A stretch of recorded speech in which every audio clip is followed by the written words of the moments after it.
بسم الله الرحمن الرحيم.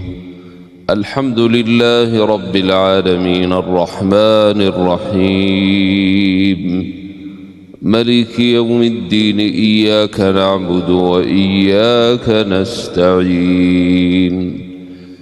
اهدنا الصراط المستقيم، صراط الذين أنعمت عليهم غير المغضوب عليهم ولا الضالين.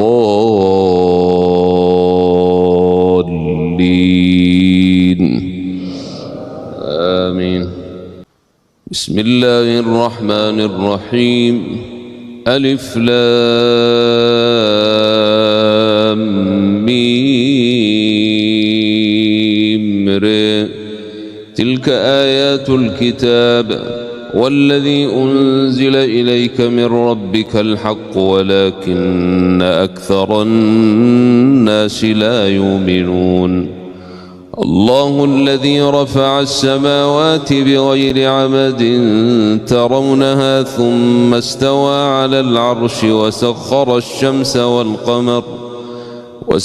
الشمس والقمر كل يجري لأجل مسمى يدبر الأمر يفصل الآيات لعلكم بلقاء ربكم توقنون.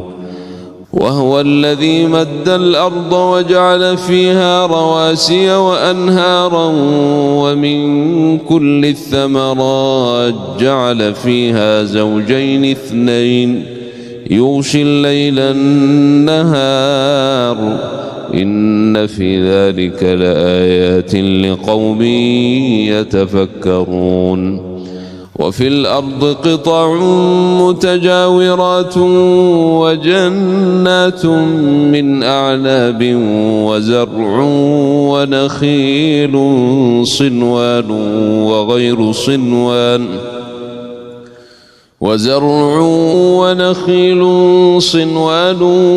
وغير صنوان تسقى بماء واحد ونفضل بعضها على بعض في الأكل إن في ذلك لآيات لقوم يعقلون.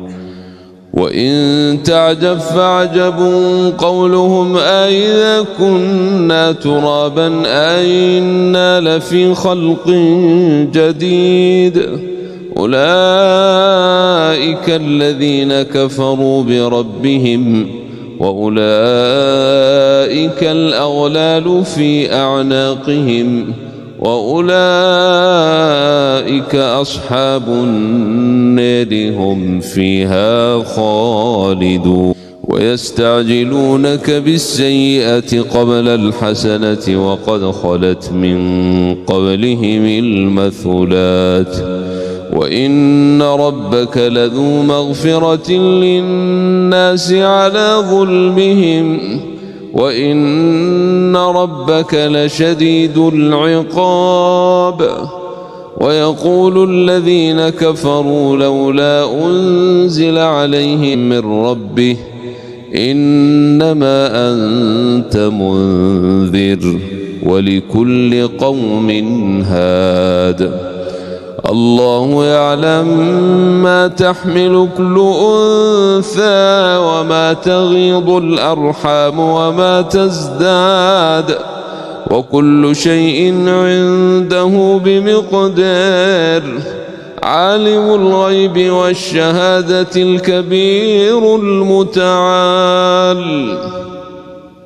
سواء منكم من أسر القول ومن جهر به ومن هو مستخف بالليل وسارب بالنهار له معقبات من بين يديه ومن خلفه يحفظونه من أمر الله إن الله لا يغير ما بقوم حتى يغيروا ما بأنفسهم وإذا أراد الله بقوم سوءا فلا مرد له وما لهم من دونه من